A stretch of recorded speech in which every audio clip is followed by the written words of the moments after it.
Wadada wote 7 waliolewa siku moja na wote walikuwa ndugu wa familia moja mzee. Wadada wakubwa wote waliolewa kwenye familia za matajiri wenye pesa ambazo sio za kuchungulia, yani kiufupi ni pesa mingi sana. Ila yule mdogo kabisa wa kumuitaga Liu aliolewa na fundi garage mmoja ambaye ukimfananisha na hao akina Junior wengine utakuwa unakosea baba. Wakati wengine wanakuja kuchukuliwa na Mercedes makali sana, mwamba akatimba na matrekta matatu, naambiwa mbona leo kazi ipo. Dada zake wakaanza kumkandia sana kwamba mbona matrekta, shido nino tena? Ila Liu hakuwa na shido wala nino yani, ila hakuna aliyegundua kwamba ambacho ukijui sikiletei hisia wala ujuaji, maana utajikosea. Bana, follow akaunti zangu zote mpya za Yega Media kwenye Facebook, TikTok na Instagram, na subscribe pale kwenye YouTube channel. Machuma yote yako full mzee, Yugami, enjoy the vibe. Liu akadunda juu ya trekta, unyama ni horsepower milioni 110, trekta ina turbo kwanza, unaambiwa we. Ile amefika nyumbani kwa mmeo akakuta shemeji anauma utindio wa ubongo, ni kumwaga udenda tu hapo kitandani. Afu shemeji wa pili ni mento hatari, kabeba msosi analia chini ya meza badala ya juu ya meza. Bana, leo Liu utapenda. Mama ni kilema gongo mkononi, akasema leo kazi. Mama akasema karibu sana mwanangu, afu akasema utalala na mkeo kwenye kitanda cha matofali ambacho tumewaandalia kuanzia leo, na akasema kwamba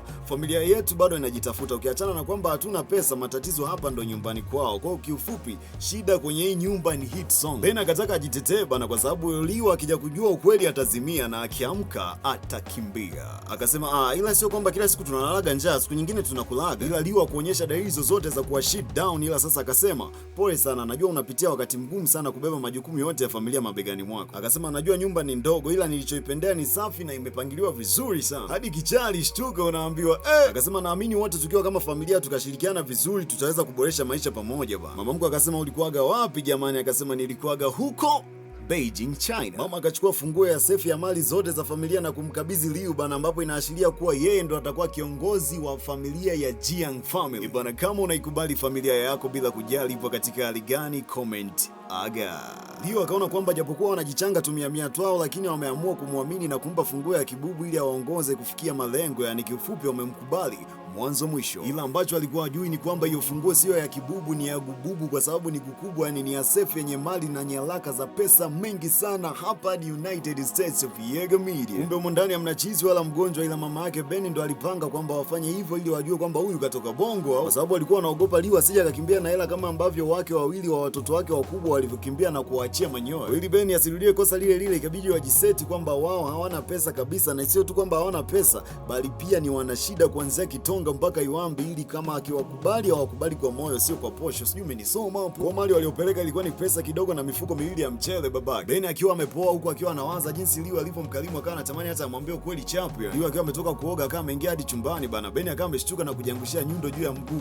Sasa ile anaenda kumcheki vibash huko, tamalizana na wewe mzee aga. Siku iliyofuata Liu alishangaa kuona breakfast ya mwaka wa mbele sana ambayo wanakulaga kina Bill Gates wakiendaga London Uingereza, Paris Ufaransa, huko Beijing China. Kulikuwa na matango ya baharini, kamba wa Australia, samaki za Italia na migebuka ya Malaysia. Ufupi breakfast tu ilikuwa ni halaki nyingi sana. Kaka Ben akasema kwamba kama vipi jamani, tumwambie tu kweli kabla sili haijamumburuka wazee. Ila Liu akahisi labda wanaogopa kwamba yeye ni wakishua sana kwamba halagi ugali, ndio maana wamejitutumua kumwandalia breakfast ya bei ili tu amfurahishe wazee. Akamwambia kwamba wasitumie pesa nyingi tena kuandama vitu ya bei mbaya, watamaliza kibao mapema bana. Yeye atazoea tu magimbi na mioga ya familia bana, nipate kama huyu. Mama mkwe mwenyewe akasema jamani, wangekuwa wanatoa kopi ningeprint kopi zako nipate hata rim box 3. Ikabidi tu aseme mwanangu, iko chakula tumepewa na jirani kama zawadi ya harusi, sisi hatuna uwezo kabisa wa kununua hivyo vyakula. Sasa usiku secretary wa kampuni ya Jiang inayomilikiwa na Ben akawa amekuja na ripoti ya biashara ya kampuni na nyaraka zingine ili Ben azisign bana. Akawa amemwambia kwamba mapato kwa sasa yamefikia dola bilioni 300. Liu akawa amesikia hilo swala bana, ila mama Ben akasema huyo ni mtu wa shirika la mikopo isiyo na riba kutoka serikalini mwanangu. Ben akazichana zile karatasi afu akazichoma moto chapu bana, na akasema kwamba ilikuwa ni karatasi ya msaada wa mkopo. Liu akasema jamani, achaneni na mikopo, wala hata hamhitaji kukopa ili mpate pesa, wala hata hamhitaji msaada. Sijui umenielewa, mnachohitaji ni mipango mizuri tu. Itatakiwa tutafute kazi, tushirikiane, tuwe wabunifu, Mungu atasaidia tu. Mama akasema mwanangu uishi miaka mingi kama dragon. Kesho yake Liu akaenda kusambaza vipeperushi vilivyokuwa vinatangaza biashara yao bana. Ben akapanga watu wakaenda kugombania na kuchukua vipeperushi vyote, unaambiwa. Liu alikuwa anafanya kazi ya uwinga au kuuza vitu, yani mikufu, pete sana, mazaga ya kibao. Ghafla wale watu wa Ben wakaja na kununua kununua kila kitu. Yani hii ndio ile mteja anakuja anasema ili duka lote shingapi? Yani humo ndani toka wewe na nguo zako mzee. Noma sana. Alivyorudi nyumbani akawa amegawa hela zote alizopata kwa mama na nyingine akasema hii tutunze kama akiba bana, afu hii itakuwa ya matumizi ya nyumbani.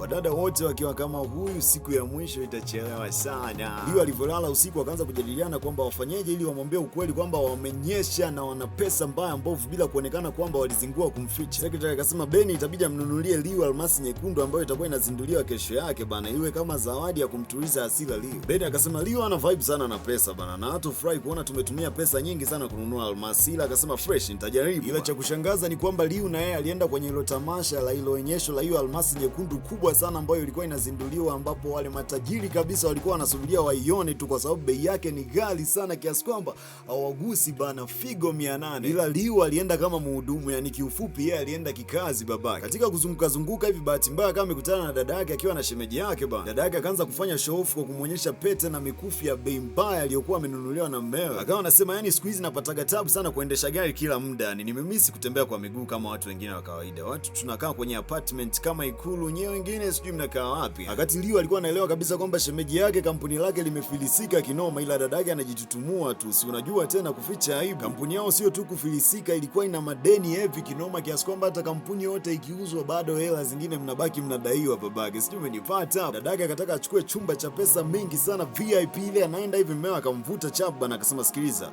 nimeshachukua guest ila ni nzuri kidogo, $50 kwa siku, ni kama $120. Mkeo akaanza kuona mtangazia nani sasa unataka wote wajue au atangaza sasa. Muda huo tajiri kuliko wote hapo Haicheng ndo alikuwa na timba bana. Wadosi wengi wakawa wanamzunguka ili tu apate connection na mshikaji. Ile kusogea hivi ghafla Liu akawa amesukumwa chini bila kujua kwamba huyo mtu ambaye kila mtu anatamani kuongea naye ndo alikuwa mume wake Mr. Ben. Shemeji yake na dada yake wakaanza kumsogelea ili wapate msaada kwenye kampuni yao isishuke kabisa, ni wakaomba sana connection ili wapate hata collaboration kwenye biashara ili jahazi lisizame mazima. Ben alivyoona kwamba hawa si ndugu zake Liu bana, akaona ngoja awasaidie bana, akamwambia yule sekretari wake awaalike kwenye ukumbi wa ufunguzi moja kwa moja. Alafu akamwambia msaidizi wake chochote kile ambacho watanunua leo kwenye mnada nitalipia mimi, ila watanunua kwa jina la mke wangu. Sawa, hapo alifurahi kinoma bana, kwa sababu alikuwa ameshajua kuwa hapo hata kupata mkopo itakuwa rahisi. Dada yake akaanza kujisemesha kwamba hivi inakuwaje mimi na wewe tumelelewa pamoja afu maisha yanakuwa tofauti kabisa. Afu yule mmeo wa kijijini anaitwa nani vile, maana hana kazi mpaka inafikia hatua mkewe unakuwa waiter kwenye matukio ya wanaume wenzake kweli. Liu akasema kupata pesa inayokidhi mahitaji kihalali sio jambo ambalo linaweza likanifanya mimi nione aibu hata kidogo. Sawa, afu kuwadharau wengine hakukufanya wewe kuwa na nguvu kuliko wao wengine. Sijui umenielewa hapo. Dada akamwasha kibao. Secretary wa Ben akawa ameshuhudia hilo swala, unaambiwa akawapigia wakubwa kwamba mke wa bosi anazalilishwa huko, ni hatari. Mama alivyosikia akasema yani kwamba Kilema alinukia mgongo kama Sterling Boy kababaki. Dada yake hapo ajui kwamba ameshakanyaga moto peku, yani kiufupi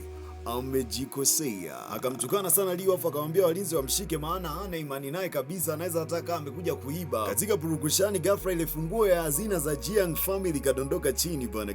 Dadaka kama iokota bana, akasema kanini? Liu akamwomba sana amrudishie na kusema kwamba ilikuwa ni zawadi ya mama mkwe wake bana. Dadaka akaitupa chini, afu akamwambia aifate kwa kutambaa na tumbo kama nyoka, ni ndo aichukue hiyo funguo. Hapo ndo wana wa Jiang family wakawa wanaingia ndani ya nyumba. Bana leo sasa, baada ya kuingia ndani ya nyumba leo na kukumbusha kwamba utakapopata dharura yoyote ile ambayo inahitaji matengenezo, usikurupuke kutafuta fundi.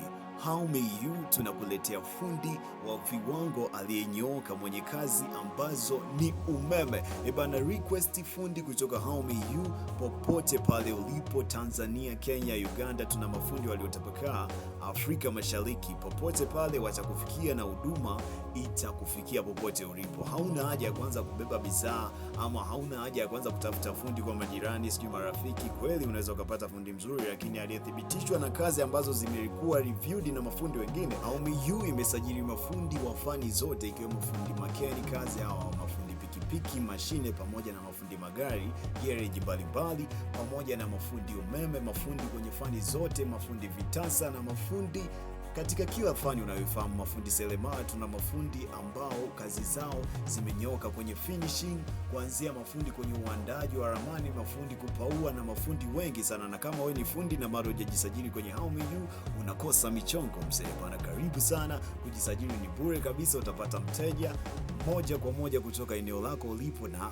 utaenda kutoa huduma yako, na ikiwa nzuri, basi unakuwa unatengeneza connection bana. Jisajili kupitia namba hiyo hapo, then unakuwa unatisha sana. Part 2 ya hii mashine inakuja soon bana. Wanita Dame ya OG wa Yega Media bana. Usisahau kujisajili na How Me You kama unahitaji fundi wa kitu chochote ambacho kimeharibika, ambacho unaona kabisa hiki kinahitaji uangalifu mkubwa bana. How Me You tunakufikia popote pale ulipo nchini Tanzania, Kenya, Uganda, Congo and Rwanda and anywhere else where you are. Au sio? Bana, ndio. Thank you so much and ciao. Aga Dr. Ting El Padrino El Cantar.